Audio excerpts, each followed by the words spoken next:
Okay, we are rocking and rolling live action camera, and this is the presentation by the Rocky Mountain Miracle Center through Zoom of A Course in Miracles study guide with Mary Lynn Noble and gang and all of the participants in this amazing adventure that we are on. And boy, I don't know if any of you found this or not, but the more I work with it, the more my life is changing and turning upside down. But, sometimes that happens. Be careful what you ask for, right? Yes, right? Okay, so let's sit back and enjoy, and then we'll talk about it afterwards. And you should have a piece of paper with you because there will be a diagram given towards the end, and then we will Okay. talk about that either maybe not this time, but maybe next time. Okay. Okay. All right. So enjoy. We love you Thank you. guys. Yes.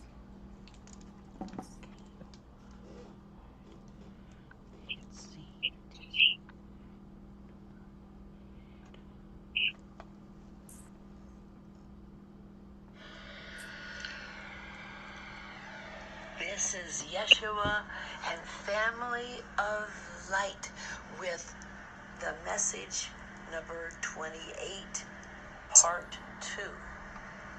Continuing on from the previous message because it's so important. And we're going to continue talking about identity and maybe a surprise other topic or two. We shall see. Alrighty then, let's go forward. And we want you to know before we get into this material that we are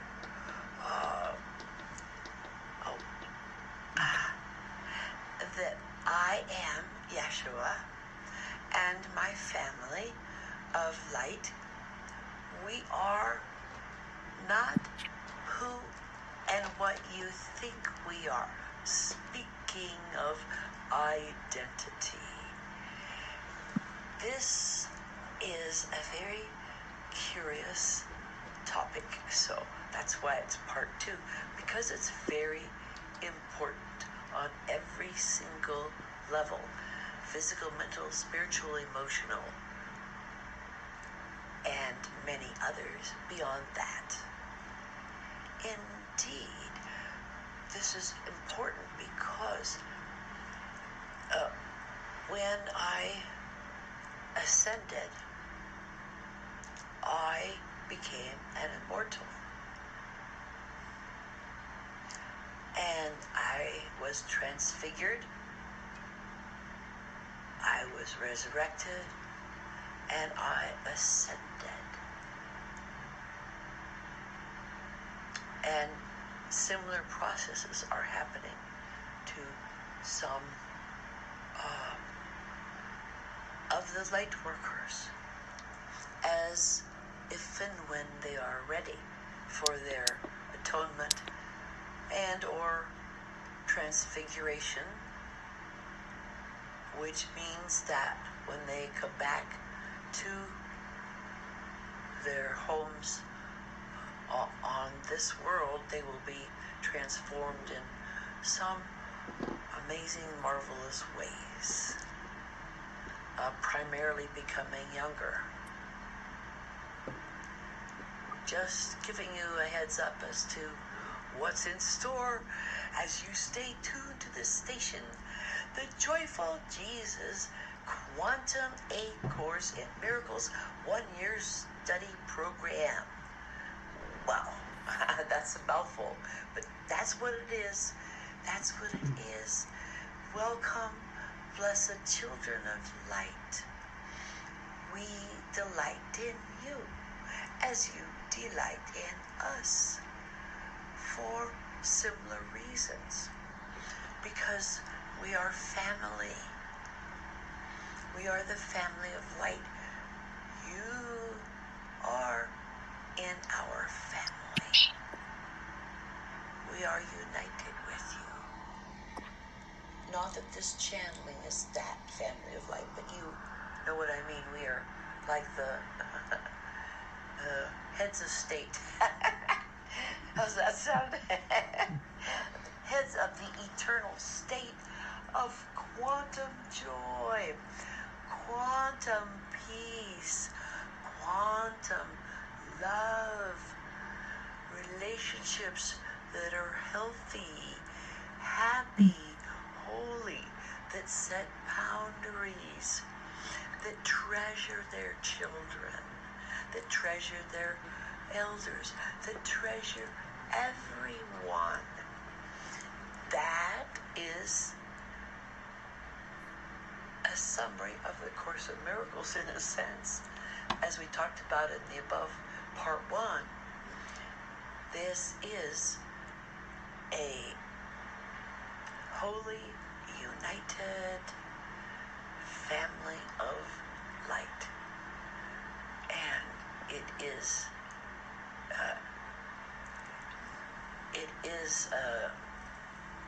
I guess it is time we're going to go a little different direction here, because we want to speak a little bit about identity and our messenger. And we thank all of you, the producers of this program, Reverend Jill, Pastor Jill. We thank you for your patience and perseverance. Oh, law of perseverance. Hey, there you go. Another discourse in this one, because perseverance, if it were not for perseverance of our messenger, Mary Joya, and the director of operations, if you will, whatever title, we don't know what title she is, Jill is. She's number 1 in, if you ever look at Star Trek. Unofficial title. I hope she doesn't mind if we share this, because we are so grateful for her. Beyond speaking of medals on a wall, if we gave her a jacket, it would weigh 1,000 pounds, and she couldn't wear it. She'd have to hang it on a special display case or something, and it would shine with diamonds and glitter with rubies and emeralds in our appreciation of her beyond any money we could ever pay her, for her wisdom, her experience, which is off the charts, and her creativity, her beauteous art. And so we just are so grateful, because there is a oneness and a harmony that does not usually happen at that level and that depth, unless you are on the ascension path, and then you are in the unity consciousness. So that changes everything, because forgiveness is the key to A Course in Miracles, as you all know, but can never be reminded of too many times. And that's why there's a statement in the Bible, forgive 70 times 7. And that's why we say in the Course, who walks with you wherever you go? And if you knew who that was, you would be indescribably happy. Yes, indeed.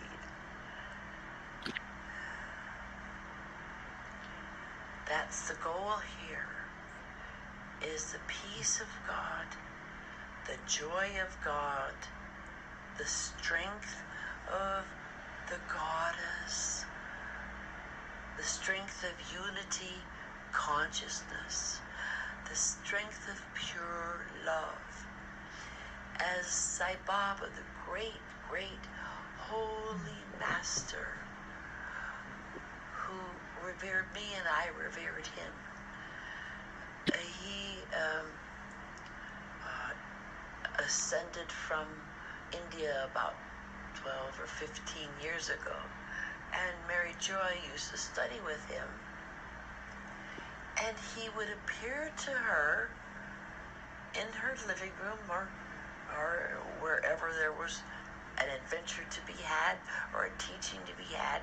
So she studied with Sai Baba for 5 years. It was one of the most incredible and actually prosperous experiences of her life, which was interesting. It was a very tender period. It was a very amazing period.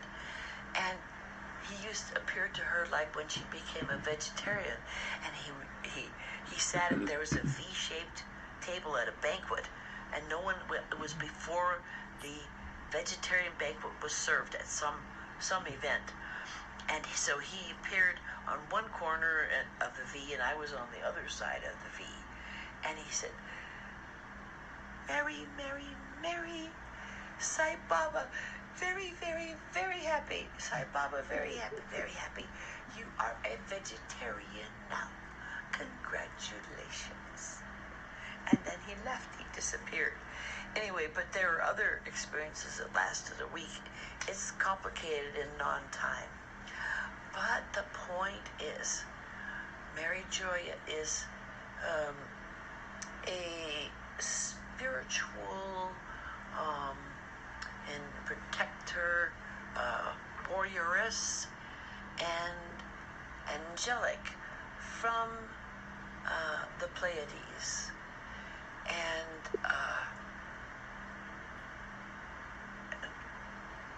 it is a very difficult to protect her, let's put it that way. She's had to be protected for 25 years because that's when she had a radio show called Having It All with Dr. Mary Lynn Noble, the Joy Dog. And it was a fun show. It was a meaty show. It was a healing show. It was alternative, different strategies and techniques for living a higher, better life. Basically, for anybody. It was really joyful. And anyway, so that's part of why we are doing the Zoom show, because she loves to do this. She's really good at it, and we appreciate her and Jill as a team. And so we want to express gratitude here. I, Yeshua, my mom, Mother Mary, my wife, Mary Magdalene, Lady Nada is her ascended name. My ascended name is Jesus Sananda. That's how we are known in the higher realms. Mother Mary will always be Mother Mary. Whether the Beatles sing about her or whatever, but we love her Beatles song. Mary Joy loves it so much. She sings it practically every day. It's just such a joy. Music is so powerful, just like laughter. You guys need this laughter. You need love. So, at any rate, there are nefarious elements on this world which have been nasty and dastardly for many, many, many, many millions of years, many eons. And they have created, when the earth was created, Mother Earth was created as a free will planet. which meant non-interference from any angelics or any galactics, any actual beings in the universe who might come to help. So they are all hanging around. That was an order, edict given by Mother, Father, God, or someone, Creator gods, or whoever, eons ago. And so they are essentially becoming a new species. A new species is emerging on the earth. And perhaps that's what your autism is, which has been drawn to our attention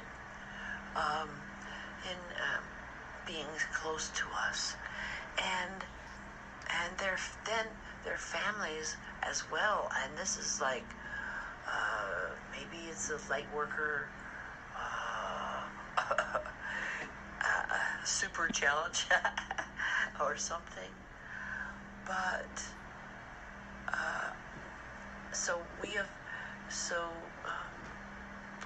we're just going to say this. I think it's time to stop hiding behind it's time, you, humanity, and especially light workers, stop hiding behind your sicknesses and diseases. Stop blaming them. Stop them. And here we're going to share this with you because it's so extraordinary. And so you can see what is possible.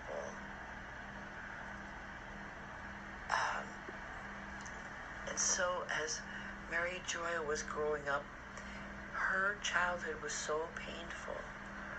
It was so devastating that no human could withstand it.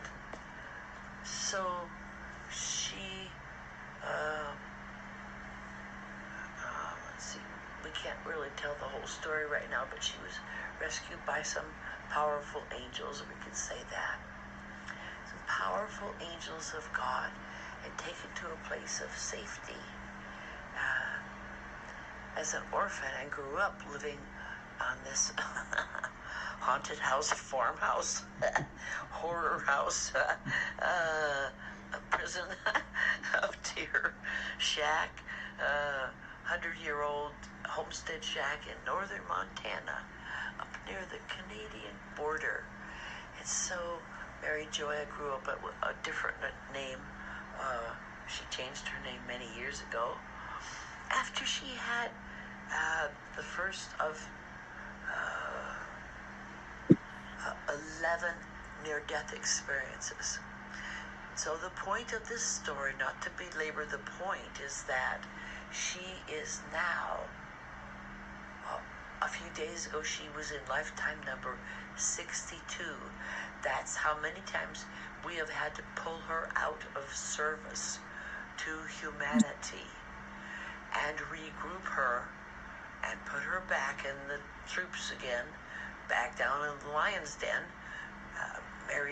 Lynn Noble, Mary Joy, back down in the lion's den of 3D planet Earth with beings trying to steal her light, which is so great because she is an aspect of archangel faith.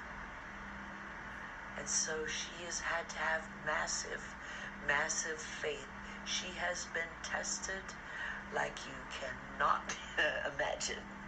Anyway, so we talk about Schoolhouse Earth being what you experience every single minute of the day. That's what this is, Schoolhouse Earth. And it is quite the experience. However, there will come a time where you will graduate if your desire to receive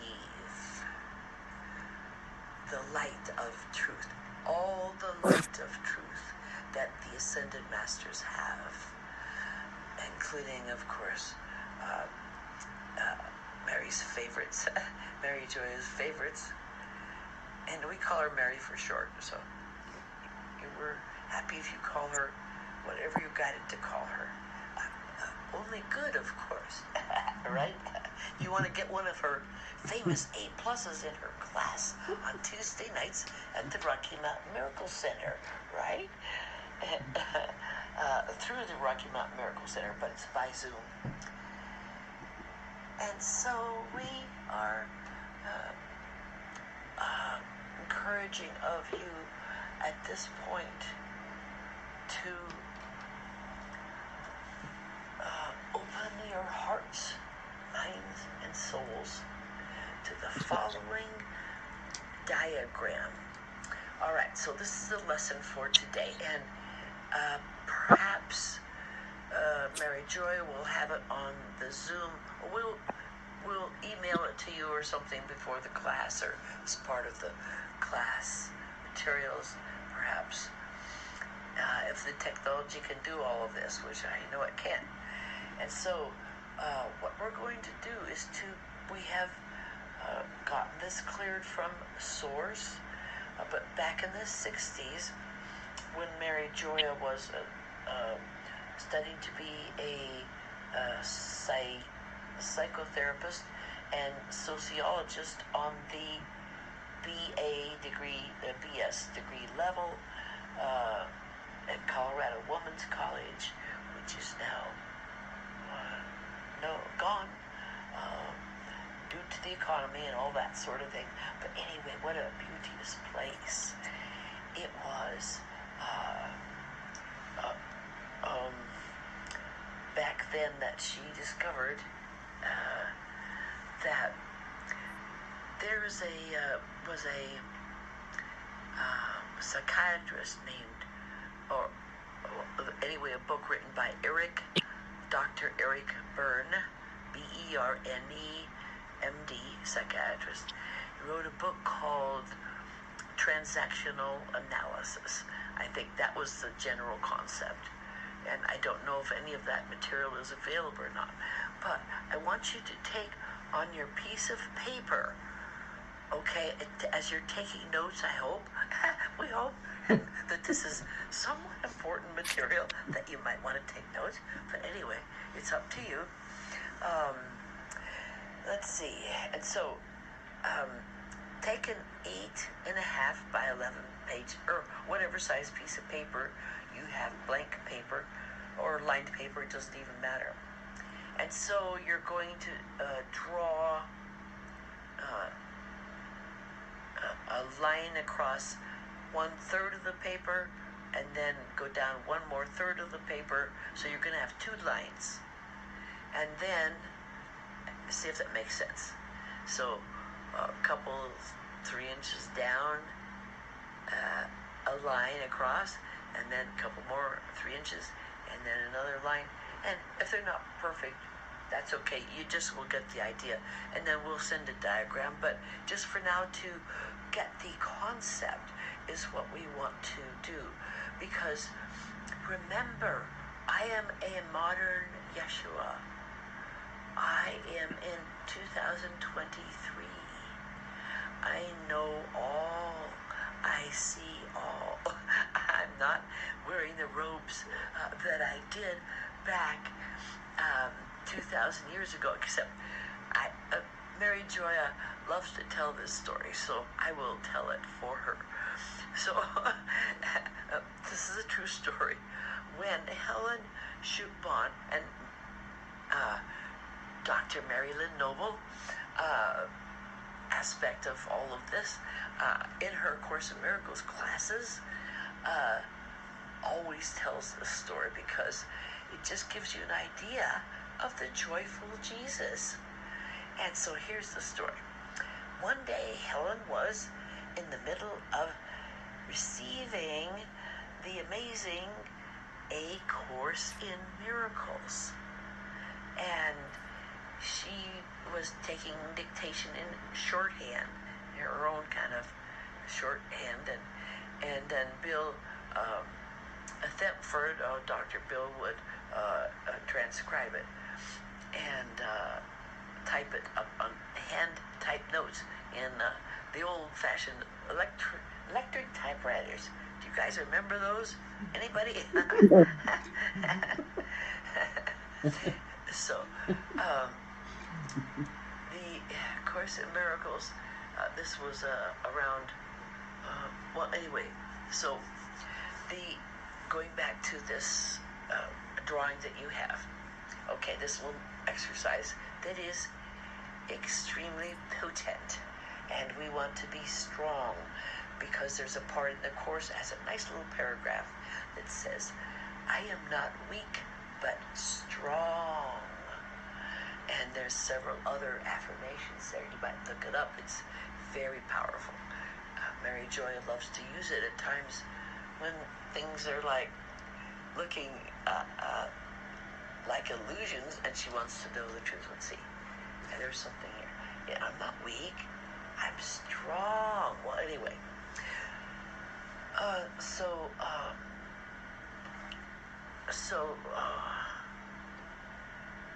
Mary Joya has gone into lifetime number 63, and it happened a couple of days ago as a result of this process that we're going to take you through. Let's see if we can connect the dots. Okay, hang on to your seats. Put your seatbelts on, everybody. Here we go for a ride. We'll try to make this not belabored, because we could do continue this on at another time. Because remember, this is not the usual Course in Miracles. This is a Course in Truth, which is a Course in Miracles. We are updating and bringing forth this quantum new joyful Jesus, a Course in Miracles, because it is time to add just a little touch of update to the wonderful Course in Miracles put out by the Foundation for Inner Peace, and we will forever be in debt to them for this wonderful version, which is what the study guide was written from by Dr. Mary Lynn Noble and Yeshua back in the 80s, kind of the mid 86 to 89 roughly. And she got her doctorate then in 1989 in transpersonal psychology, which is mind, body, spirit, holistic psychology. So she is definitely one with us in our team. She's the author. She's credited as being the author of the study guide for the Course in Miracles. And we're sort of co-authors. I guess we're not quite sure how we're going to bring out this new version of the updated Quantum Joyful A Course in Miracles study guide by Mary Lynn Noble, PhD, piled high and deeper, right? Anyway, because, we don't want to do all this ego stuff, So, we're back to talking about ego. Let's see. Let's put at the top of the page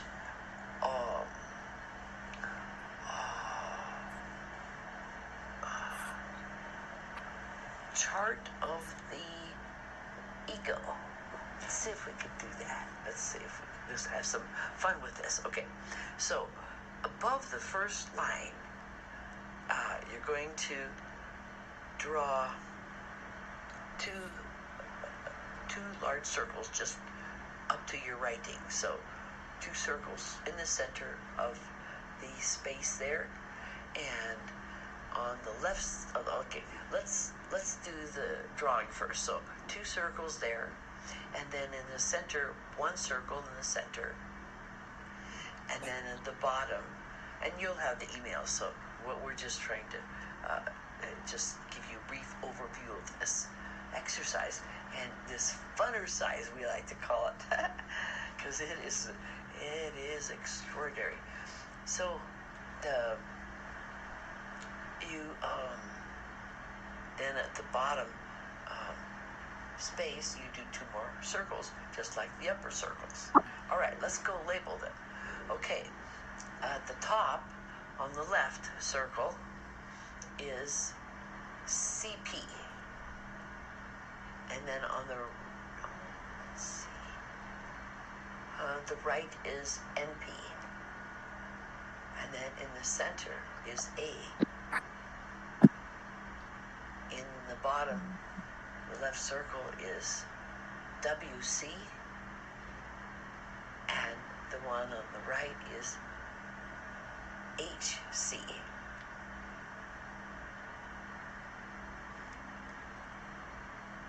Okay, so what does this mean?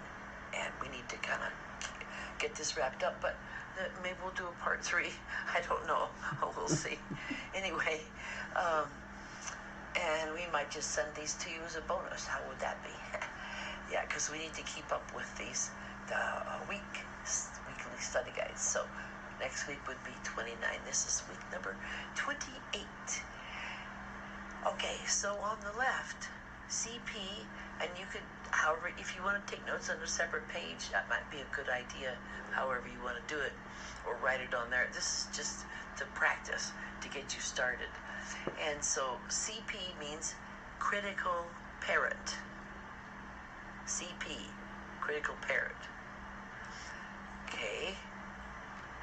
And what that is that is the voice of any parenting that was negative or too loud or too stressful or too depressed or too addictive, or processes or anything that's not healthy, loving, joyful parenting. Okay, so if you had a critical parent voice in your head, it would say things like, "Oh, dang it, oh, I shouldn't have done that, oh, you stupid thing," or whatever, and it would just lash you up one side and down the other. That is part of your ego. It's the critical parent. Okay, so that's part of the first part of the ego we'll talk about. All right, so the second side, the right-hand circle, is called NP, and that's the nurturing parent, or the nourishing parent. And that's the part of you that's like the angel, lovely mommy that doted on you and in the Jesus nursery or your nursery, and she loved you so much, and you were so special, and she told you 1,000 times a day in the womb and beyond when you were born, "I love you, I love you, I love you. You are so special. You are so wonderful. And I am so glad that you came to live with me." All right, so we're going to leave it at that. If you want to dialogue about that in your journal, we highly recommend that. Or maybe look it up online and study it. Maybe get one of the books. If you, it's not necessary, because it's very simple, really. No need to make it ego complicated, okay?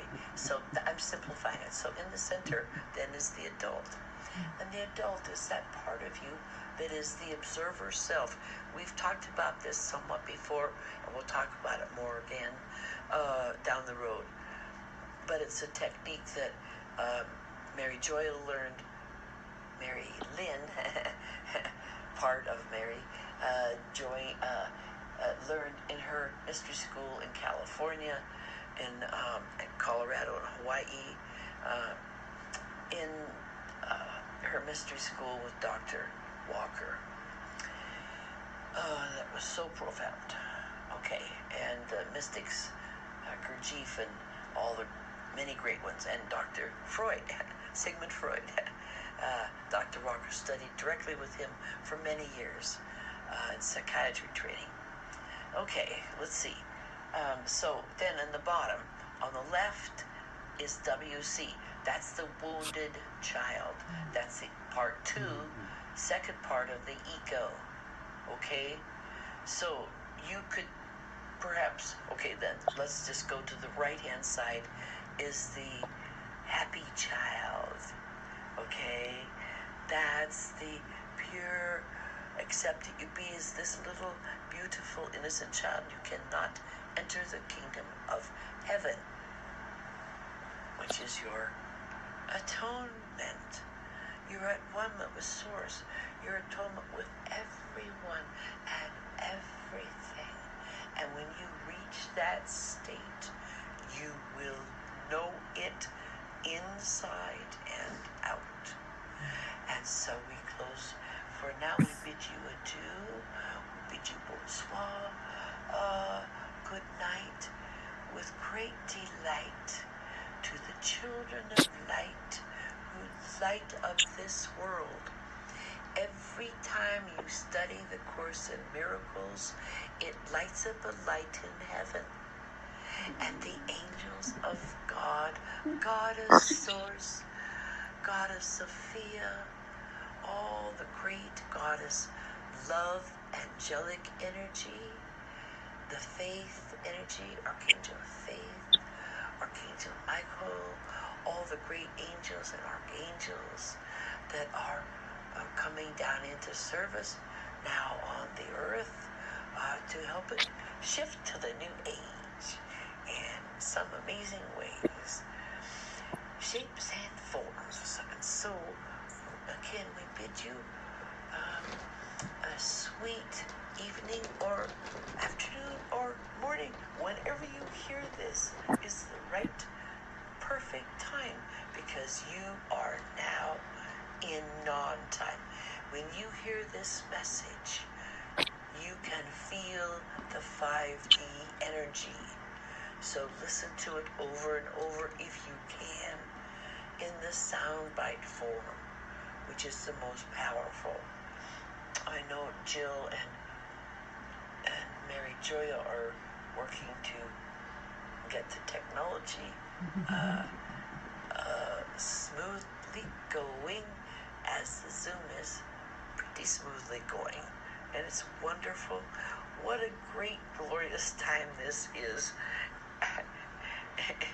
It's still, if you use, pardon the term, mind-blowing to me, to I, Yeshua, and all of us, how extraordinary this time is, as we have dropped into the space and time to give you this message, to give you these messages for preparation of the new earth. And we thank you greatly for your service. Love and night. Good night. I am Yeshua, bidding you the greatest, glorious moment now. Only now. And every now. And every now after that. And when you can do that and stay in pure love and pure joy and breathe that in, breathe in that love, when you can stay that energy 24/7, guess what? Great, amazing, miraculous changes and joys beyond your wildest dreams will occur to you. Good night, sleep tight. We love you extraordinarily because we are one with you. Good night.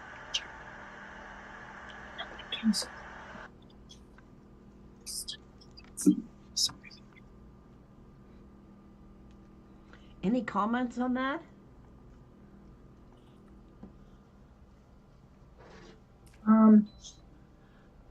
I liked forgiveness is the key. That's so true. And then I was touched by music is so powerful, like laughter. Mm-hmm. Yeah. Both of those. Yeah. Do you know what, Robin? Yes. May I interrupt for a second? May I interrupt? I'm sorry. Yeah. Yes, that's okay. About music. This morning I did not sleep well at all last night. I was not feeling well. Didn't sleep well, and I woke up and I didn't want to get out of bed. How am I going to do my Course in Miracles tonight if I can't even get out of bed? And so I asked, Holy Spirit, what can I do? And the thought came, I have a device that plays music right by my bed, and I said, Alexa, play the theme song from Oklahoma. And I played it at a really loud volume, and pretty soon I jumped out of bed, and here I am. That's great. It heard you, and I think it's going to play it. Oh, it's going to play. We have one now in the office. It's playing the theme song to Oklahoma. Alexa, stop. Thank you. You know, like he says, if you can't laugh, you're just doomed, man. Yeah. Yeah. Okay, sorry, Robin. Please continue. Yeah. Yeah. That's pretty cool because when I get up in the morning, I say, hey, Google, John Denver Radio or whatever, and it gets my day going. Yes. Love John Denver. Yeah. Yeah. Yeah. And also, I play choral music. Yes. Yeah. Yeah. Yeah. Yeah. Yeah, cool. And then this identity. I'm going to have to listen or read part 1. But it did say it was talking about identity and atonement or ascension. All the above. I think that. Yeah. Yeah. But, I'm sorry we didn't have enough time to do that, but I thought I want to keep things moving, keep 28 together, and then 29, maybe this would be a normal lesson. Right. But right. I didn't feel that great the last couple of weeks, so I thought, well, at least I could channel some messages, and this was really fun to do.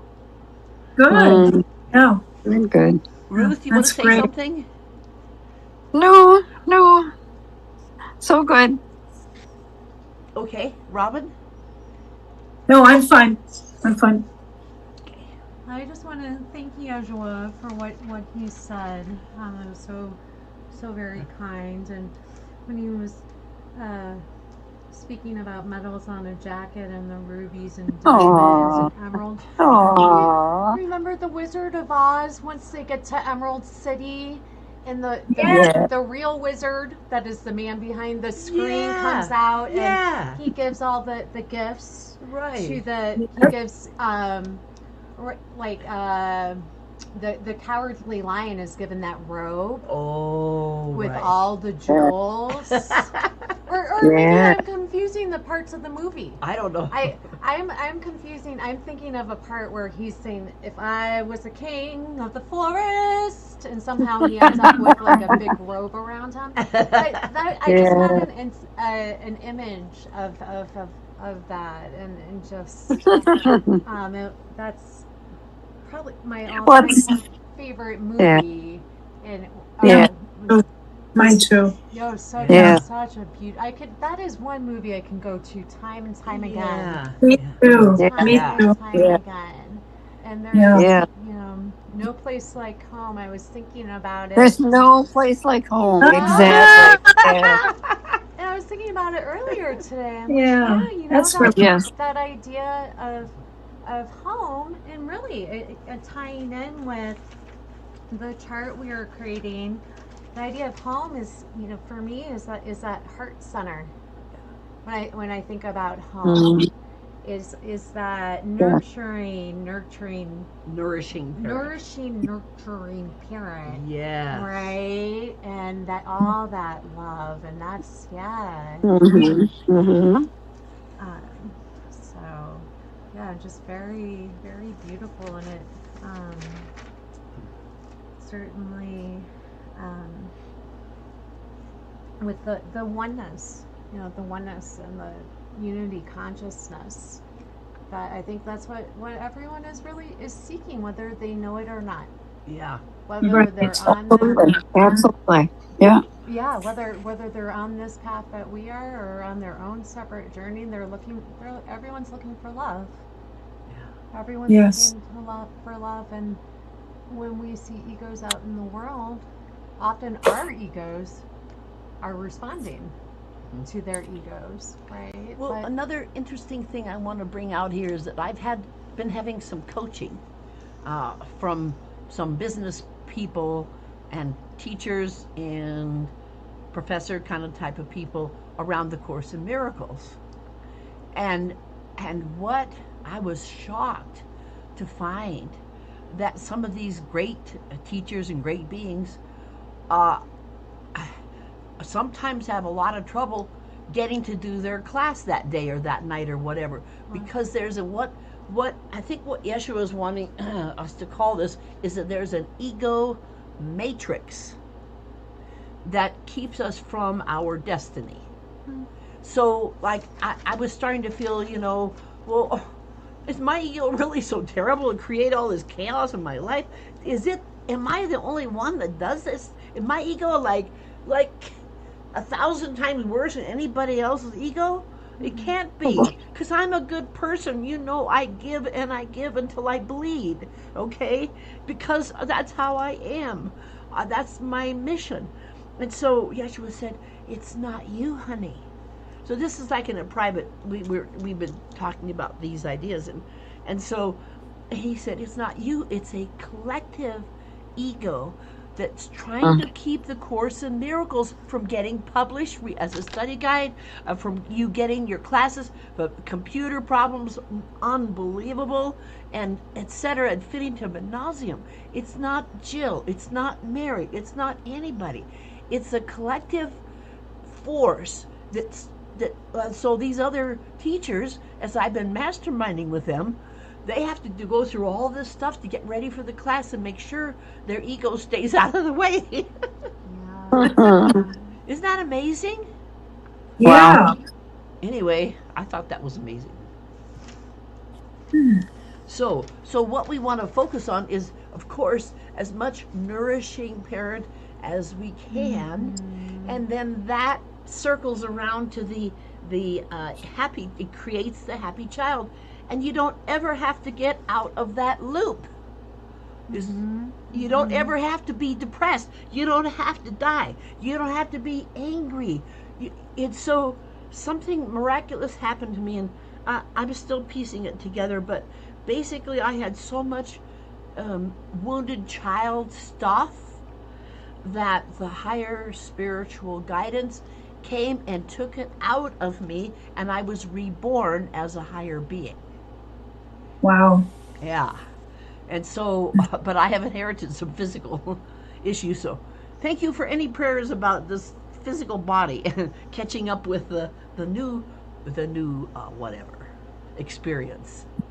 But anyway, so any more comments on any of these things, and we'll add on to it more this time, or I suggest next time we kind of tie them together after you get to hear the Yeshua 28. Is that okay? Sounds good. Okay. Sounds good. So now, I want to tell you that I love the Course in Miracles, and the version that we're doing, I totally love it. But there is some other, when we do the Miracles principles, Yeshua is guiding me to add something into some of the lessons in the study guide. So so I found this. I have all kinds of online scholars notebooks and scholars tools and these things, the year text, and I'm not sure, this one is not the year text, but it's similar. I think it's JCIM is where this one came from. But they started mentioning a couple of these principles, and I went, some of these ideas, and to me, I think what Yeshua was going to suggest is that we work with these principles of miracles more than just one a week for a year. That he thinks we should at least once a month read through all of them, all of the principles of miracles. But they're only the tip of the iceberg from what the original Jesus, A Course in Miracles, taught. So I want to just read, Jill and I are going to kind of read some of this here, and then I think I'm going to email you this text so you have it. Okay. And then, so if any of this is relevant in the future, basically it started about Miracles Principle number 23 or 24. So it wasn't in the beginning, but all of a sudden here is this beautiful material. So let's see. Okay. So, so would somebody please read Miracles Principle number 28 as it is now? I can read that. Okay, you. miracles are a way of earning release from fear. Revelation induces a state in which fear has already been abolished. Miracles are thus a means, and revelation is an end. Let's see. Is that how I have it written? Yep.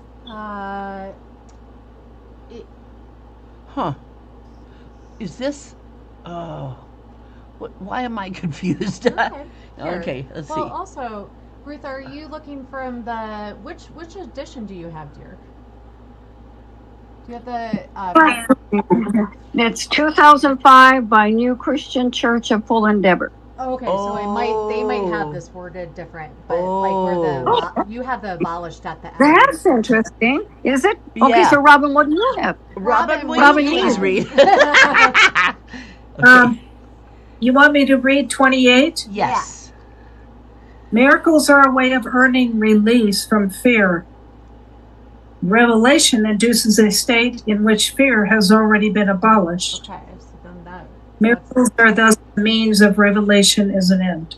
That's exactly what I have. Oh. So okay. you have something different? You have something different? No, I think. When you were reading it, sounded different. I'm not sure why. But That's So- that's Okay. Well, okay. now we're all on the Okay, same we're on the page. same page. Okay, so Okay. now. okay. Okay. So the I'm gonna go to 28 here. Let's see, 27, 28, and so I just want you to see the beauty of this. Okay, so here is Jesus' original Course in Miracles, principle number 28. And Jill, would you please read it, and then we'll send it to you tomorrow, okay? Or Okay. next Okay. Thursday, probably. Can you hear me okay? Yes. Okay. Miracles are a means of organizing different levels of consciousness. Miracles come from the below or subconscious level. Revelations come from the above or superconscious level. The conscious level is in between and reacts to either sub or superconscious impulses in varying ratios. Consciousness is the level which engages in the world and is capable of responding to both, having no impulses from itself and being primarily a mechanism for inducing response. It can be very wrong. Revelation induces complete but temporary suspension of doubt and fear. It represents the original form of communication between God and his souls, involving an extremely personal sense of closeness to creation, which man tries to find in physical relationships. Physical closeness cannot achieve this. The subconscious impulses properly induce miracles, which are genuinely interpersonal and result in real closeness to others. This can be understood by a personally willful consciousness as impulses toward physical gratification. Revelation unites souls directly with God. Miracles unite minds directly with each other. Wow. Neither emanates from consciousness, but both are experienced there. And this is essential since consciousness is the state which induces action, though it does not inspire it. Man is free to believe what he chooses, and he does attest to what he believes. The deeper levels of the subconscious always contain the impulse to miracles, but man is free to fill its more superficial levels, which are closer to consciousness, with the impulses of this world, and to identify himself with them. This results in denying himself access to the miracle level underneath. In his actions, then, his relationships also become superficial, and relating becomes impossible. Oh, Holy cow! Where did they come up with this? well, Do okay. you know what I'm saying? If Well, this was so- if what you just read is the original script, how in the world did they just come up with something entirely different and plug that in? Or is this like the clarification that was included in the original? I'm trying to sort that out. No, too. okay. So, Jesus, A Course in Miracles, I used to have a copy of it. It was typed. It was typed in this electric typewriter, and it was Really? bound on the end. And Wow. your text, I had your text too. I wish to God I had never sold them. You can buy them. We have the online version. So I'm scared. I'm sharing that. Can you folks see that when I'm sharing? That Yeah. it says, Yeah, I does it see. say 28 miracles? So everything that Yeah. we just read. Is that helpful? I don't mean to distract No, from no, what no, you're no. saying, Mary. Cool. Oh, Is I that found helpful? it kind of, it was too much. It's a lot. That is a lot Is it? going on. it just kind of kept going and going and going. Yeah. But it just shocks me that was the original thing that Jesus said. And when Ken Wapnick came along and plugged this in, it doesn't correlate. That isn't what Robin and I read is not the same thing that you read. Right. Do you know what I'm saying? Well, yeah, They so- don't correlate. Yeah, I think what I'm going to be doing with the study guide is just keep everything like it is, but add maybe 3 or 4 gems from this. Yes. Just add Yeah. it, just so that people can know that. Because here, what's really neat about these, as I've been studying them the last week, is that they mention the word soul. Mm-hmm. The Course in Miracles does not use the word soul, you guys. That's what was changed in the Yeah. Foundation for Inner Peace. Yeah. Was That's true. primarily That's that. So True. that's why I want to bring it back, at least to have people exposed to it in at least some of the miracles Yeah, principles. and you can even do it as a footnote. All about- Yeah. Right? So anyway, Conscious, well, the super. I didn't mean to everything else. sidetrack us too much, but just to say, that's the Interesting. existential kind of thing that Jill and I are going through in getting this study guide out. These Wow. kinds of questions, we have to make some big decisions. And so, but you know what? The Holy Spirit is always there to help. Yep. So, Yep. Absolutely. Yep. so we do lots of turning over stuff to the Holy Once we Spirit. really got on board with that, it was kind of the end of hitting our heads metaphorically against a wall. Right. Right. Somebody I know used to say, some of us should start Headbangers Anonymous. Okay. All righty. Well, let's see. Let's go forward here. The Manual for Teachers, Section 13. What is the real meaning of sacrifice? Okay. there's some good material here from the answer key. Would you want to read that, Robin, please? Not from the text. Not from the text. From the answer key? You want me to read it from the answer key? Right. Okay. Let me find it here. What is the answer to this Oh, question? I've got it here if you want me to read the first paragraph. Sure, yeah. What is the answer to this question? And the question is, what is the real meaning of sacrifice?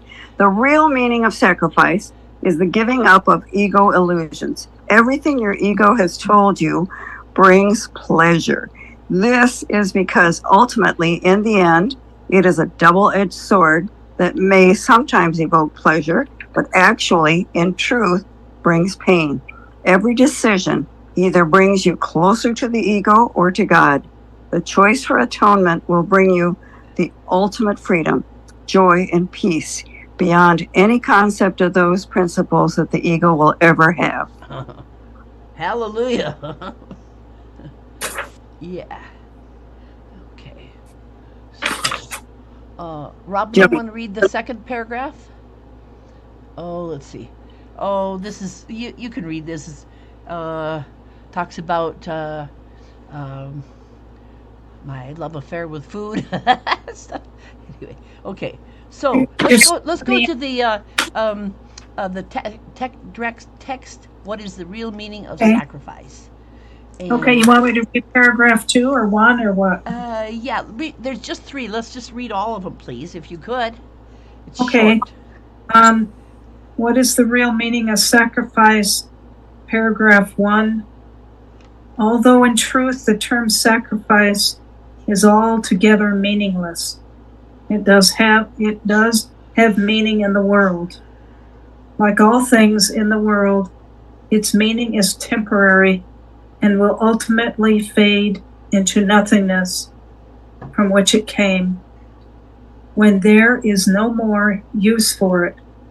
Now its real meaning is a lesson. Like all lessons, it is an illusion, for in reality there is nothing to learn. Yet this illusion must be replaced by a corrective device, another illusion that replaces the first, so both can finally disappear. The first illusion, which must be displaced before another thought system can take hold, is that it is a sacrifice to give up these things of this world. What could this be but an illusion, since this world itself is nothing more than that? It takes great learning both to realize and to accept the fact that the world has nothing to give. What can the sacrifice of nothing mean? It cannot mean. Sorry. Yes, okay. Yeah. It cannot mean that you have less because of it. There is no sacrifice in the world's terms that does not involve the body. Think a while about what the world calls sacrifice. Power, fame, money, physical pleasure. Who is the hero to whom all these things belong? Could they mean anything except to a body? Yet a body cannot evaluate. By seeking after such things, the mind associates itself with the body, obscuring its identity and losing sight of what it really is.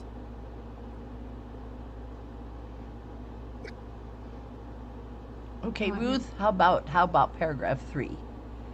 Okay, once this confusion has occurred, it becomes impossible for the mind to understand that all the pleasures of the world are nothing. But what a sacrifice, and it is a sacrifice indeed, all this entails. Now has the mind condemned itself to seek without finding, to be forever dissatisfied and discontented, to know not what it really wants to find. Who can escape this self-condemnation? Only through God's word could this be possible, for self-condemnation is a decision about identity, and no one doubts what he believes he is. He can doubt all things, but never this. So how about that? Self-condemnation is a decision about identity. That's what was being said in Yeshua message number 28. So Yeah. this law of identity. So this is really very interesting here. Very good point. So I used to have a list of if you find yourself in self condemnation, there's a list of all kinds of nurturing parent. It's like I have there's like 60 or 70 little different things that you could say. Like, it's okay, honey. Yeah. I've been finding myself doing more of that because I'm reparenting myself. I do not want the wounded child to run my life anymore. She made a mess of things. So but the happy child is the result. And the course talks about being a happy learner. So, yeah. Yes. Yeah. So I think this is really cool. All right, let's see now here. Okay. Let's see. Oh my goodness. Let's see. 8 is good. Yeah, the last one. Let's do Finish on 8. Somebody, please. I'll read that. Okay, Jill. Okay, Thanks. teacher of God, do not forget the meaning of sacrifice, and remember what each decision you make must mean in terms of cost. Decide for God, and everything is given you at no cost at all. Decide against Him, and you choose nothing. Oh, here, I got it. Okay. Decide of God. Okay. Decide against Him, and you choose nothing at the expense of the awareness of everything. What would you teach? Remember only what you would learn, for it is here that your concern should be. Atonement is for you. Your learning claims it, and your learning gives it. The world contains it not. But learn this course, and it is yours. God holds out His word to you, for He has need of teachers. What other way is there to save His Son? Yeah. Yeah. That's some good stuff. Yeah. So, are both of you teachers? Huh? Are What'd both you of say? you teachers? Um, Teachers of God? Yes. yeah, we are. Yes. Yeah. We teach what we need to learn, right? Yeah, that's what Yeah. the course says. We teach what we need most to learn. Absolutely. So we're learning as we're teaching it. Mm-hmm. I think that is a brilliant concept, you know? Mm-hmm. And so, yeah, cool. All right. Let's see now. Okay, we are in the workbook. Okay, lessons 190 to 196. 190 has always been my favorite for so many years. I just. Oh, me too. Yeah. So. Oh my. Yes. Yes. So, how do we want to go here? Let's see.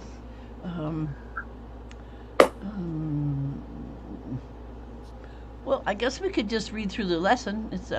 It has 11 sections.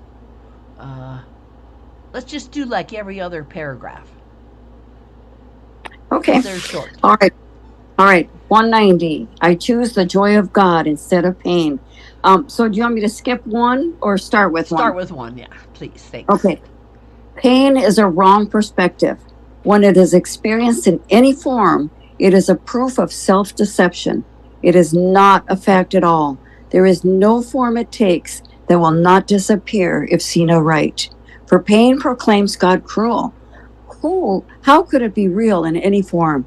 It witnesses to God the Father's hatred of His Son, the sinfulness He sees in Him, and His insane desire for revenge and death.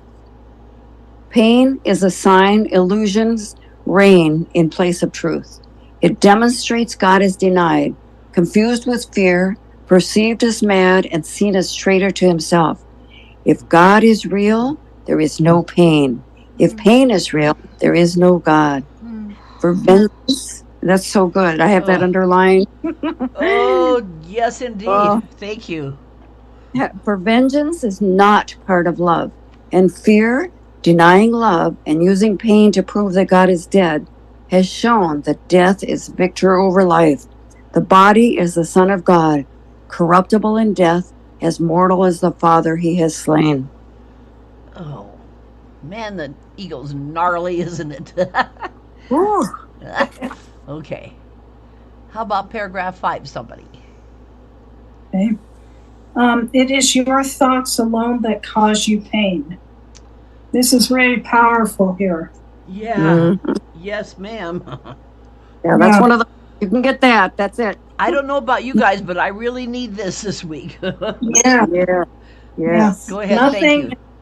Nothing external to your mind can hurt or injure you in any way. There is no cause beyond yourself that can reach down and bring oppression. No one but yourself affects you.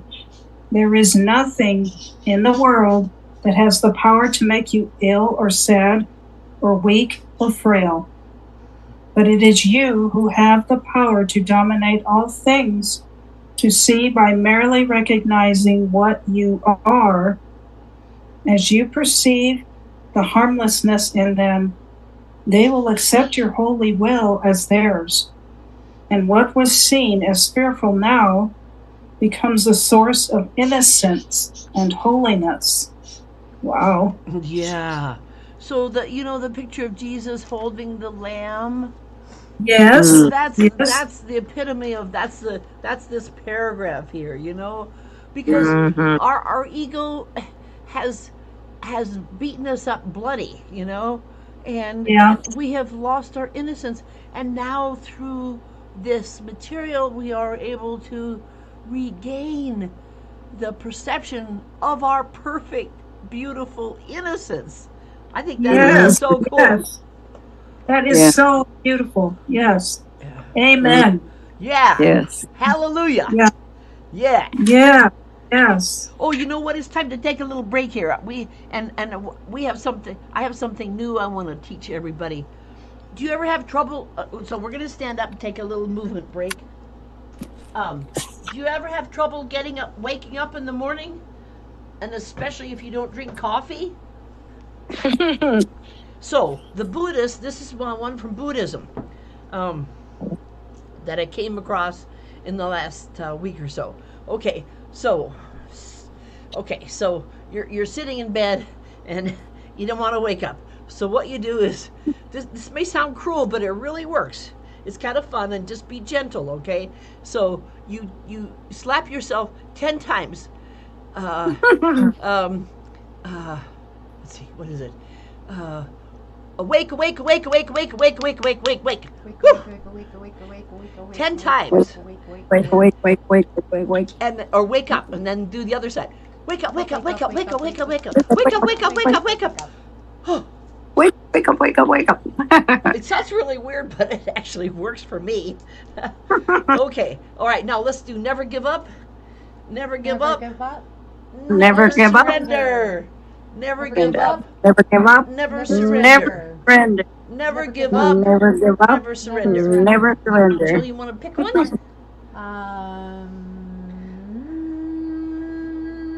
Observe. Yep. You can do Yeah. observe. Don't absorb. Yeah. Oh, observe. Observe. Absorb only pure love. Oh yeah. Let's do that 3 times. Observe.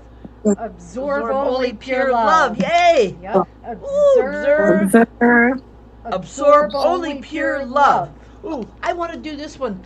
I have trouble with this one that she taught us, and I'm just making up all kinds of stuff. So if we do it every time, maybe some of us are slow learners. I release. Yeah. All, okay. So, Yes. Okay. All right. Okay. Let's slowly. Let's slowly, please. Okay. Okay. I release all physical, emotional, mental, spiritual attachments that are not for my highest and greatest good into the violet consuming flame. Hallelujah. Ooh, All right. Yeah. Woo. Very good. Let's close there. That's. Isn't that fun?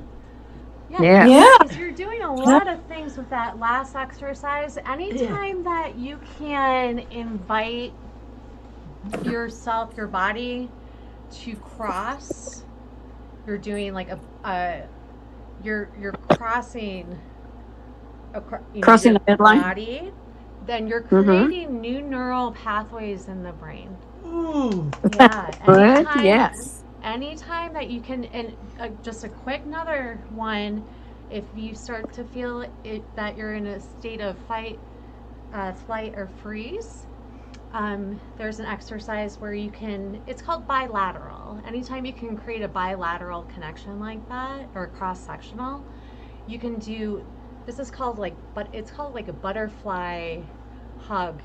So you want to fold your arms, and you'll bring your right hand to your left shoulder, and then bring your left hand to your right. I might have just mixed it up, but Okay. Right hand to left shoulder, left hand to right shoulder. We're going to alternate like we're little butterflies. Oh, isn't that cool? And that's hitting right on because your thalamus gland is right here. Right. So you're just creating like a little like puffy little cloud pillow for yourself. Yeah. And And that helps your thymus, your Yeah. doctor within, stay strong. And all and the helps your central immune nervous, like all Yeah. that is going all around your ear right here. All those Cool. nerves.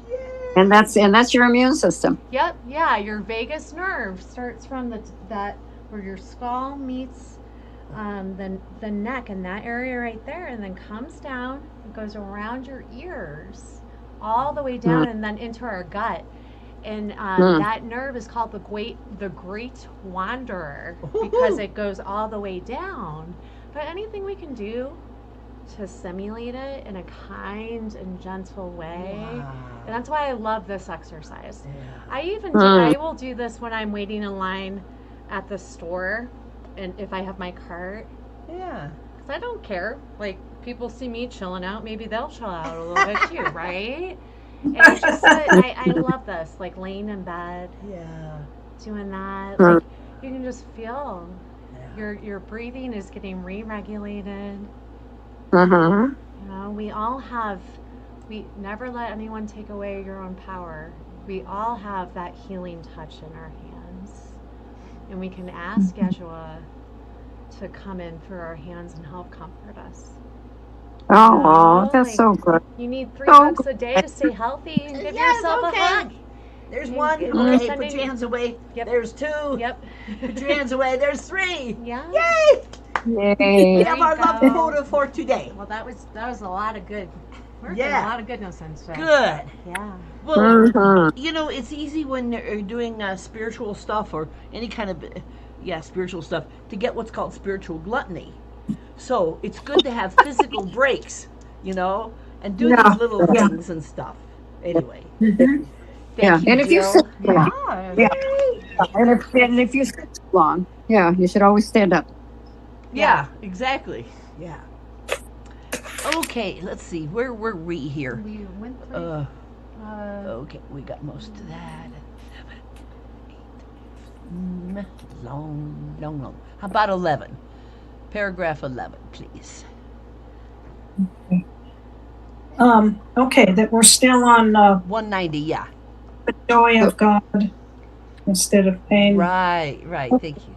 Okay, 11. And so again, we make the only choice that ever can be made.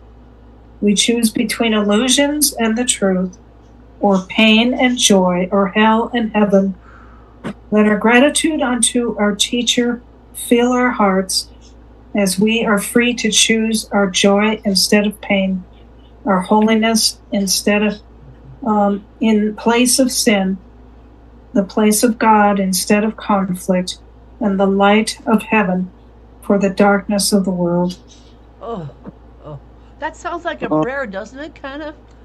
Oh, That yeah. reminds me of the quote I was sharing earlier today. Yeah. Jill has something I asked her to share. Yeah, Here. I had read this that due to the fact our mind, even while we are in a spirit in a physical existence, our mind is still hardwired in a reptilian way. Meaning that we have a negative bias in our brain tracking back from millennia ago. But the quote was, the mind will always choose the familiar hell over the unfamiliar heaven. Because we have all these ancient pathways in our brain that, back forever and ever and ever and a day ago, we were, our brain, the mind needed to be hyper vigilant in case of attack, right? In case of threat. And if we talk about that ego with the critical parent, then it can go back to that familiar hell. But it's saying, I've really been marinating on that quote. Like, we revert to that familiar hell instead of that unfamiliar heaven. And I really hear, like, well, that familiar hell is all illusions, right? That was, so I'm thinking, like, well, then maybe I need to put myself and the mind and just all the system into the unfamiliar heaven and start thinking about what that might look like. Well, the Course is telling me all these things, that it will, how it will appear, and how, and Revelation certainly outlines it pretty well. Like, right? So it's like, okay, so what if I start training the mind to believe that the unfamiliar heaven is already here, right? Like, that works. Anybody vote for that? And you just have to take that one little step outside of your comfort zone to find that beautiful heaven. Yeah. Right? Well, the great masters like Sai Baba and some of the others say, you take only one step toward me. I will take 1,000 toward you. Right. Yeah. Hello. Fantastic. Something like that. I mean, so it just takes a little teeny bit of willingness. Yes, it's that first step that's scary, because we're used to being, no matter how miserable, this is comfortable, right? And to take that first step is scary. But once you take that first step, it's like, then you can see the glorious beauty ahead. Yeah, like we've probably all had a relationship where in the moment it seemed like it would be the hardest, most catastrophic thing in the world to do, to step away from that, right? And then once I was done, it's like, there's my butterfly wings. I can fly my wings now, right? I can breathe again. It's totally true, Ruth. Like, absolutely. You take that, and something else I read was that life responds not to my effort, but to my frequency. And I thought, dang it. How many times a day am I telling myself, I gotta work harder, or I gotta move faster, and I gotta get all of this and this and this done? Well, that's not helping me at all, because then I am in that comfortable misery of thinking it was put into my head somehow at some point that we work hard, and that's how you make your money, and that's how you live your life, and blah blah blah. But instead, the frequency of God, I think I'm going to get a lot more done. Well, that's it. So do we not waste a lot of time because of the ego? Yeah. And get us in this little fix and that little thing, and then they compound. And it's like, oh dear Lord, it's amazing we can get out of bed sometimes. We got to keep moving, though. We got to keep moving. So one of the things that I have discovered this past week that I'm retiring from, I am here to announce I'm retiring from the adrenaline addiction. So it's a stress kind of thing, like it's kind of ties in the segue to what Jill had to say. But it's like, oh my God, the sky's falling. It's like, what if this and what if that, and what if the computer breaks, and what? Oh my gosh. And it's a self-fulfilling prophecy. And I went, no, I am dumping that. Thank you, Jesus. Thank you, Mother Mary. Yeah. You know, who Let go needs and let those God. old BS, that old belief system stuff? Yeah. Well, I just felt a weight of 1,000 pounds come off my chest. Oh, yeah. Just sharing that. Yeah. Yeah, thank you. Yeah. Ooh, Yeah. feels good. Okay, next lesson. Yes. Ruth, how about a paragraph or so? Two. Okay. I am the Holy Son of God Himself. Here is your declaration of release from bondage of the world. And here as well is all the world released. You do not see what you have done by giving to the world the role of jailer to the Son of God. What could it be but vicious and afraid, fearful of shadows, punitive and wild, lacking all reason, blind, insane with hate? What have you done that this should be your world? What have you done that this is what you see? Deny your own identity, and this is what remains. You look on chaos and proclaim it as yourself. There is no sight that fails to witness this to you. There is no sound that does not speak of frailty within you and without. No breath you draw that does not seem to bring you nearer death. No hope you hold but will dissolve in tears. Okay, I just thought of something from Yeshua message number 28, which you may not have heard yet, so I just want to mention it. Did we talk about the 90-second technique yet? No. Yes, we have. Huh? Yeah, it may have been a week. It might have been a week before. Okay. Oh, so okay. What's the 90-second technique, Robin? Please. Does it have to do with the love, laugh, and No, accept? No. Okay. It's 90-second technique. Has to do with feelings.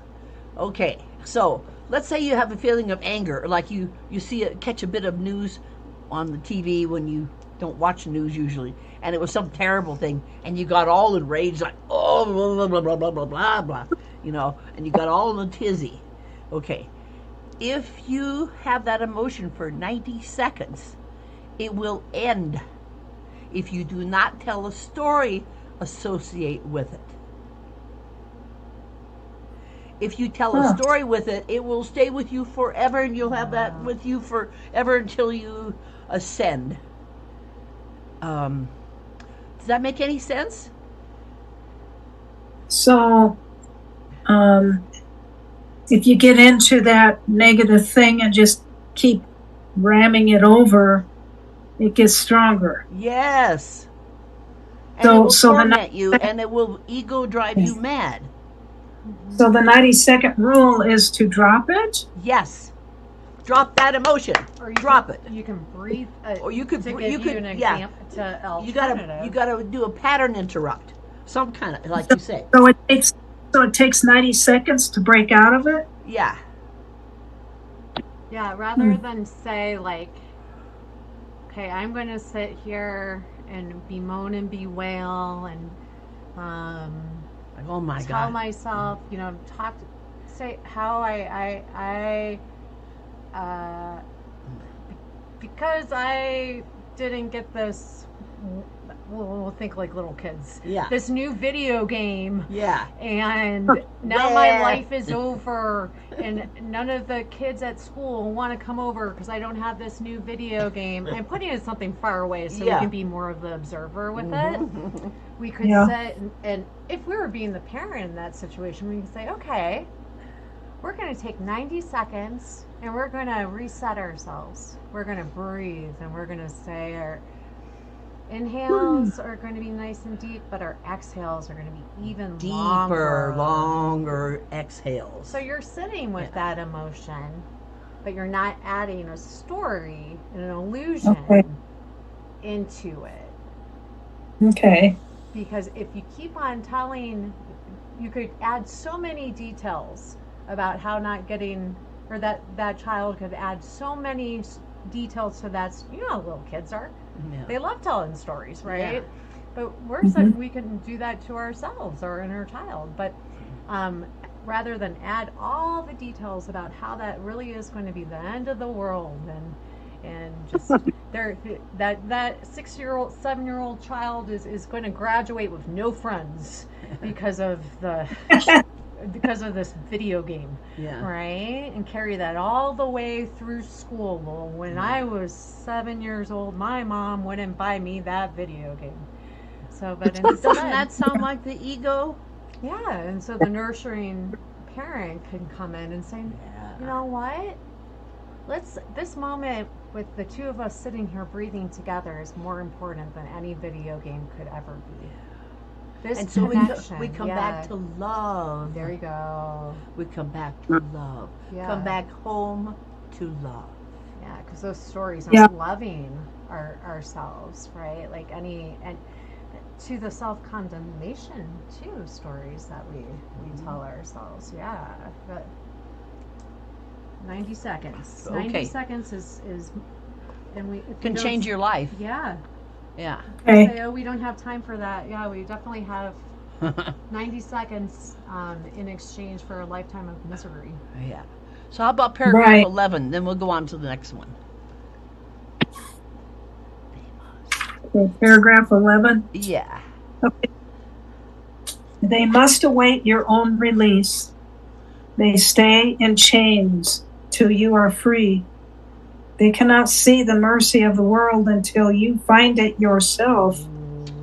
They suffer pain until you have denied its hold on you. They die till you accept your own eternal life. You are the only Son of God Himself. Remember this, and all the world is free. Remember this, and the earth and heaven are one. Is that powerful and lovely? Or Yeah. Mhm. Yeah. Yeah. Wow. Yeah, really. So, wow. So that's why one of the principles of miracles is the miracles are a sign of interlocking chain of forgiveness. Mm-hmm. You know, and it just kind of rotates around and moves around. And the more we practice this, what does this do to the world outside of us? Heals the world. It makes it like heaven. Yeah. Yes. There you go. Yeah. Oh, Ah, Yeah. That's beautiful. Yes. That's beautiful, Robin. And Mhm. how often do we get to make that choice? Every moment. Every breath we take, Yeah. Every now moment. Yes. every now moment, every second. Yeah. hmm Yes. Works for me. Okay. Yeah. Lesson 192. I have a function God would have me fill. Okay. How about let's do every other paragraph and skip them again this time, please. Okay. it is your one. Father's Yeah. will that He complete Himself, and that yourself shall be His sacred Son, forever pure as He, of love created and in love preserved, extending love, creating in its name, forever one with God and with yourself. Yet what can such a function mean within a world of envy, hatred, and attack? Creation cannot even be conceived of in the world. It has no meaning here. Forgiveness is the closest it can come to earth. For being heaven born, it has no form at all. Yet God created one who has the power to translate in form the wholly formless. What He makes are dreams, but of a kind so close to so close to waking that the light of day already shines in them, and eyes already opening behold the joyful sights their offerings contain. Cool. Okay, let's see. Let's skip down to 5 no, let's skip down to 10. and to 10. Okay. Oh, this is Okay. beautiful. Whew. Be merciful today. Oh, The Son of God deserves your mercy. wow. It is He who asks that you accept the way to freedom now. Deny Him not. His Father's love for Him belongs to you. Your function here on earth is only to forgive him, that you may accept him back as your identity. He is as God created him, and you are what he is. Forgive him now his sins, and you will see that you are one with him. Oh, my. Okay. Wow. I like that mercy, because Yeah. so the critical parent, does that ever have any mercy? No, Oh, Did either of you grow up with a critical parenting kind of process? oh yeah, Yeah. oh yeah. Yeah. somewhat. Yeah. Yeah. And it could be parents, it could be schools, it could be churches, it could be a critical parent kind of reigns supreme on this planet. Mhm. I've been catching myself more. Good. Cool. This past several weeks I've been catching myself and saying, no, you're not stupid. Yeah. You know, Never. Yes. you were just doing the best you could. So I'm Yeah. catching myself. Right. That's pretty. That's huge. I like that. beautiful. Yes. That's Yay! Yeah. You get an A+ today. Both of you do. We all do. How's that? Okay. All right. Man, ain't parent. Yeah. Yeah. Okay, lesson 192. I have a function God would have me fill. that's the one that we just did. Oh, That's yeah, the one we right. just did. Oh, yeah. Good choice. Oh, okay. That's not good. I really like that one. I really like that one. I had to do it twice. So, are we done with the lessons then? No, No, we still have 193 Oh, through 196. okay. Let's Pull see. them up on Oh, let's see. right here. Okay. Why don't have somebody? How about reading every other paragraph, please? Somebody? Okay. 193. All things are lessons God would have me learn. God does not know of learning, yet his will extends to what he does not understand, in that he wills the happiness his son inherited of him be undisturbed, eternal and forever gaining scope, eternally expand in the joy of full creation, and eternally open and wholly limitless in him. That is Hey, his. I'm in a Zoom meeting right now. Yeah, I'll be And No, done. no. Thus, his will provides the means to guarantee done. Okay. These are the lessons God would have you learn.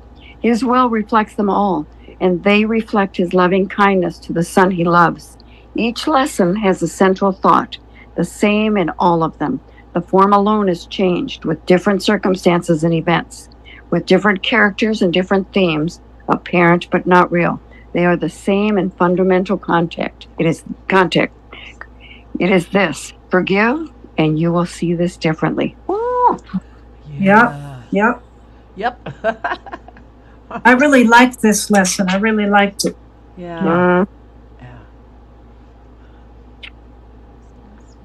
So you want me to go to 5? Yeah, let's go ahead. Thank you. That's 193. Okay. Anyway, there's another one here. Forgive, and you will see this differently. And then these are the words the Holy Spirit speaks in all your tribulations, all your pain, all suffering, regardless of its form.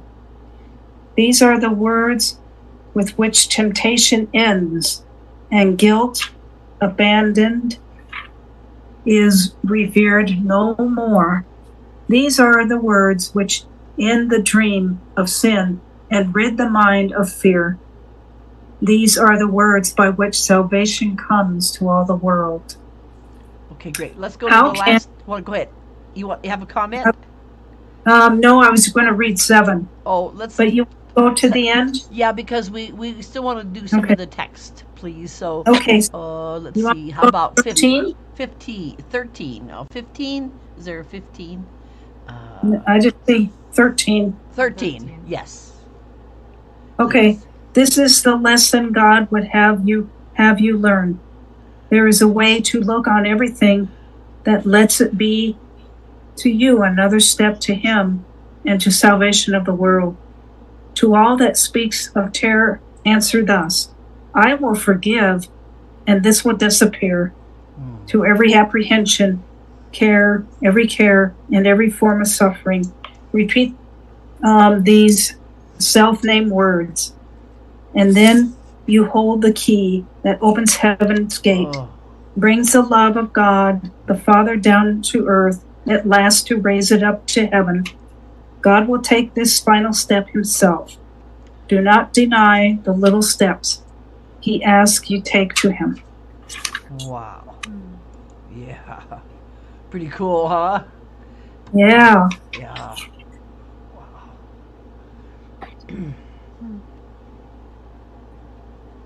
Okay. This next lesson is really good too. Yeah. Yeah. Go ahead if you want, please. Lesson 194. I place the future in the hands of God. Today's idea takes another step toward quick salvation, and a giant stride it is indeed. So great the distance is that it sets you down just short of heaven, with the goal in sight and obstacles behind. Your foot has reached the lawns that welcome you to heaven's gate, a quiet place of peace, where you await with certainty the final step of God. How far are we progressing now from earth? How close are we approaching to our goal? How short the journey still be pursued? So that's interesting about the lawns of heaven. I have been given an assignment as often as possible, preferably once a day, to go out on my lawn, and sit and do a 15-minute meditation, walk in the green grass. And it is heavenly. And it's like this could be the lawns of heaven. Yeah. Not in right now, not in Houston right now. No. Is your lawns getting brown? Our lawns are parched. Oh. You know what? I wanna say something before I forget about it. Do you know about the event at the Rocky Mountain Miracle Center on this Saturday? No. There's going to be a sound bowl concert. I think it's from 4 to 6 p.m. I think you can find out about it on the Rocky Mountain Miracle Center website. I don't think it's by Zoom, though. It's Saturday? Yeah. And it's on Zoom, you said? I don't think it's on Zoom. Sorry. Oh. But And it's a concert, or what is it? for 2 hours. It's a sound healing concert like you can't ever imagine. Sound vibrations can heal the human body. The same one that you You know the sound bowl. Have you seen the sound bowls, the white ones? And you take a stick, a mallet, and well, these are colored. They're from Tibet. He got them 20 years ago from Tibet. So there's one that's emerald green. It's made with emeralds. Gold one made with gold, amethyst, and so on. Anyway, so if you had a chance to do that at some point, that's quite miraculous and healing. What time does it start? I think it's from 4 to 6. Oh. On Saturday. Anyway, so, but they happen frequently, every month or two. So, Ruth, I'm hoping maybe at some point when I feel better, you could come and experience one of these. Oh, yeah. Anyway, so is Ruth still there, or did she go? I'm definitely still here. Oh, okay. Let's go to the last paragraph then on this one. Let's see. 9, please. Okay, now are we saved indeed, for in God's hand we rest untroubled, sure that only good can come to us. Oh, I love Yes. I love I can't tell you, that's like my whole philosophy in life. Well, only good can come to us. Oh, read that sentence again, please, honey. It's so cool. Yes. Now we are saved. Oh no, for in God's hands we rest untroubled, sure that only good can come to us. If we forget, we will be gently reassured. If we accept an unforgiving thought, it will soon be replaced by love's reflection. And if we are tempted to attack, we will appeal to him who guards our rest to make the choice for us that leaves temptation far behind. No longer is the world our enemy, for we have chosen that we be its friend. Wow. Yeah. That's Oh, great. And that concert is 4 to 6. Yeah, the Saturday. concert is 4 to 6. Yeah, she just found that. Okay. Okay. Let's go back to. We can either close now and summarize, or we could do a little bit of the text. Let's see. Because we're almost out of time. Yeah. And I had a couple of cartoons to send you, but that'll have to be another day. Okay. another day, another time. Let's see. Is it that one? So, maybe we'll do one thing with the text. What's the best? Yeah. The text, chapter 17, the first, forgiveness and the holy relationship. Ooh, boy. Okay. Oh, Let's see. Let's read from the answer key, because that summarizes nicely. Would you mind, anybody? No, I don't. Yeah.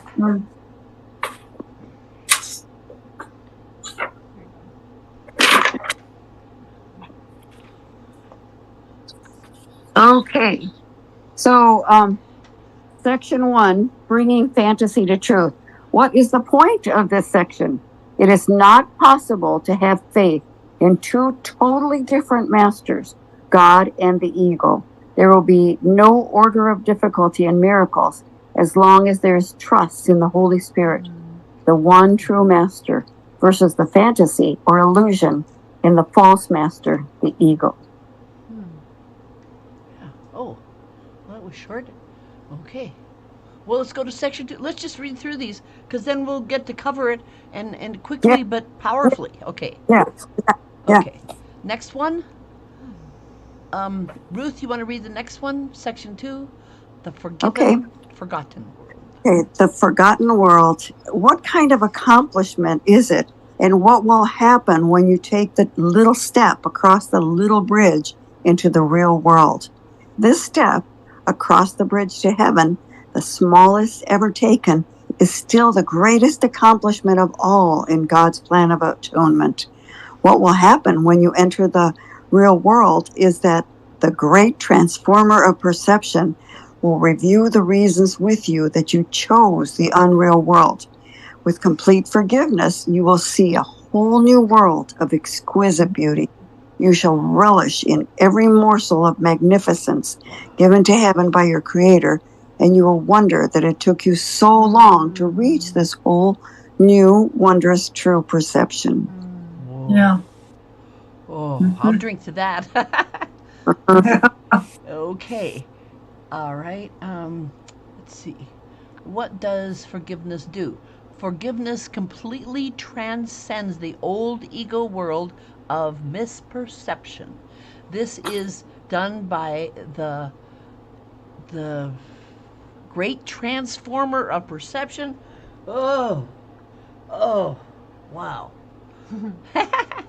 Okay. Robin, how about the next one? Section 3. Section 3? Yeah. Section 3. Yes. Okay, shadows of the past. Here, to forgive is merely to remember only the loving thoughts you gave in the past, and those that were given you. All the rest must be forgotten.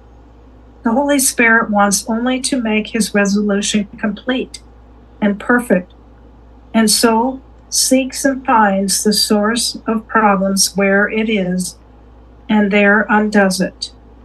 Let him uncover the hidden spark of beauty in your relationships and show it to you. And you will let this spark transform the relationship so you can see more and more.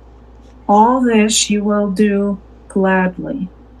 If you but let him hold the spark before you to light your way and to make it clear to you. God, Son, is one. whom God has joined as one, the ego cannot put asunder. You want me to keep going? Yeah, let's finish that one. Ooh, there's a lot here. Ruth, why don't you go ahead? This statement represents the true wedding vows, as well as the agreement of all holy relationships. Many couples, especially Christians who have worked with me in marriage counseling sessions, have trouble with this statement if they decide to divorce. For example, in regard to one couple that I counseled, the wife was a devout Christian. However, she suddenly found out one day that her husband had been an avid practicing sex addict for over 10 years of their 20-year marriage. She was able to achieve true spiritual forgiveness and was quite willing to work out their relationship to create a holy marriage based on these God-centered vows. Wow. The husband, however, in spite of all our prayers and sincere counseling efforts, made the decision that he wanted out of the marriage so that he could be single and free as his ego wanted him to be. There was simply no recourse but to let him go. The wife became even more actively involved in her church and also avidly worked in 2 relevant 12-step groups. She achieved a wonderful life of grace, serenity, and joy once she let go of the original vows, having realized that she had made them with God, but that her husband made them out of ego. The next, if she does, it will be with the assurance of the Holy Spirit that both are committed to God's vows, joining them truly as one. Wow, that's kind of cool, huh? Yeah. Yeah. Sometimes practical examples really help. Okay, Mhm. let's see. All right, Jill, how about the number 9? Okay. Section 4 refers to the 2 pictures. Here is the description of 5 of these and the gifts they each offer. The ego's picture. Frame.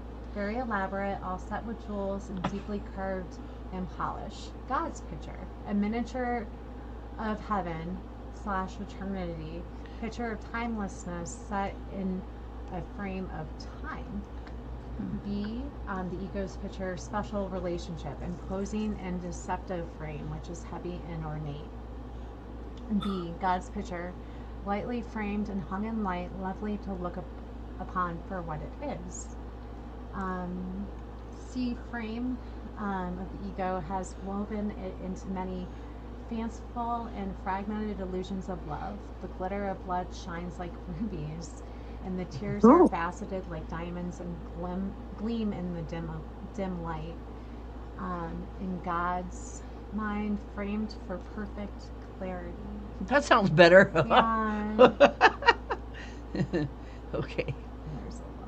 There's There's a a lot of these. bunch of these. Okay, you get the idea. Okay, let's go. Let's see. Section 4, the 2 pictures. Let's see. Oh. Let's see. And it's just some fill-ins. Okay. Who wants to read this little section, please? Okay, what does Jesus state about the ascension, enlightenment? Here are the fill-ins for this exquisite section. As God ascends into his rightful place, and you to yours, you will experience again the meaning of relationship and know it to be true. Let us ascend in peace together to the Father by giving him ascendance in our minds. That's lovely, isn't it? Okay, well, let's stop here and just share a little bit about what you got out of this 2-hour block of time that you so wisely chose to spend your time doing, when you could have been watching a Hallmark movie or playing with kids or your parakeets. So, did you get anything out of this today, please? Oh, yeah. Yes, I did. It's good to be reminded of innocence. That innocence is so important. And then that part about self-condemnation. And then Yeshua was saying, stop hiding behind illusions, stop blaming. And that everyone is looking for love, and that only your thoughts can hurt you. There's nothing outside of you that can do anything. That's very powerful. Yeah. What you're thinking, what the thoughts you habitually think, that's the only thing that's causing you pain. That's amazing, because the ego really thinks, that out here you're a victim of the world. Oh, yeah. And it goes back to that lesson. I am not a victim of the world I see. Yeah. I have invented the world I see. Yeah. So, it's taking responsibility, not in a negative way, not in a blaming way, but just, I just made a mistake in my perception. Holy Spirit, help me to see the truth. Yes. Yeah, without beating yourself up, right? And forgive Without myself. Yes. Yeah. Exactly. Yeah. So it's all about forgiveness. Yeah, that was a really big theme this week. Yeah. Yeah. Yeah. And the law of identity. Yes. Mm-hmm. Yeah. Who are you? There Who it is. am I? I've been asking this question a lot lately, because I have been reborn into a very different being, and I'm like every day going like, who am I? Woo! That's a good question to ask, And then I keep coming up with I am. Period. And you can just stop there, right? Yeah. You can just stop. Yep. I am. The two most powerful words in the English language. Yeah. I am as God created me. I am entitled to miracles. I am spirit. I am love. Yeah. Yes. I like Yes. the line, I will forgive and this will disappear. Oh. Come back. Isn't that wonderful? That's so powerful. Yes. Yes. Yeah.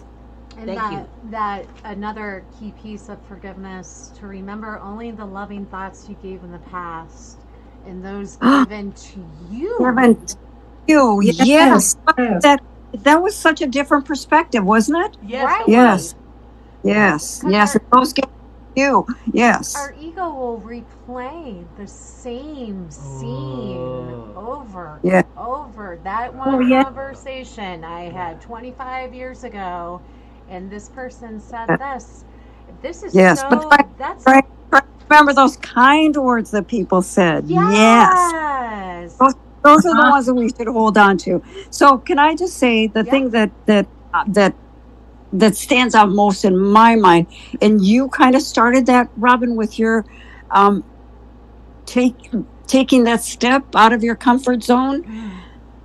And then in this section where it talks about taking that step over the bridge into the, it just kind of all tied it all in together. The bridge to heaven, right? Yeah. And it's a tiny bridge. It's a tiny step. Yes, the tiny step, the smallest ever taken. Right.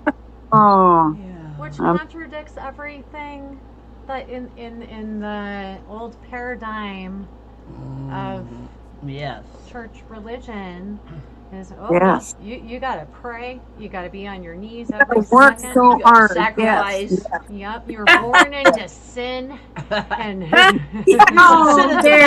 women should sit at the back of the church. That's the one that fries me. And the Course of Miracles says it never happened. It never happened. Yes. Yeah. Oh man, that is so fantastic. Yeah. Wow. That's Love too it. shabby for a Tuesday night. Yeah. Wait, is it? That's for Tuesday. Tuesday night, yeah. My dears, I'm going to let you go because I have to We're going make to close now. Thank you for your feedback. Thank you for your sharing. Yeah. We love you totally. I Yes, love thank you. you. We Good are night, you one. all. I'm so glad we're together in the family of light. Me Amen. too. A parakeets. Over and out. Yeah. I See you wanted to next ask you, week. Mary. Yeah. Thank you. Thank I wanted you. Do you ever see Alexa? You ever see her? I think she You moved ever- to Las Vegas. Oh, she moved. Yeah.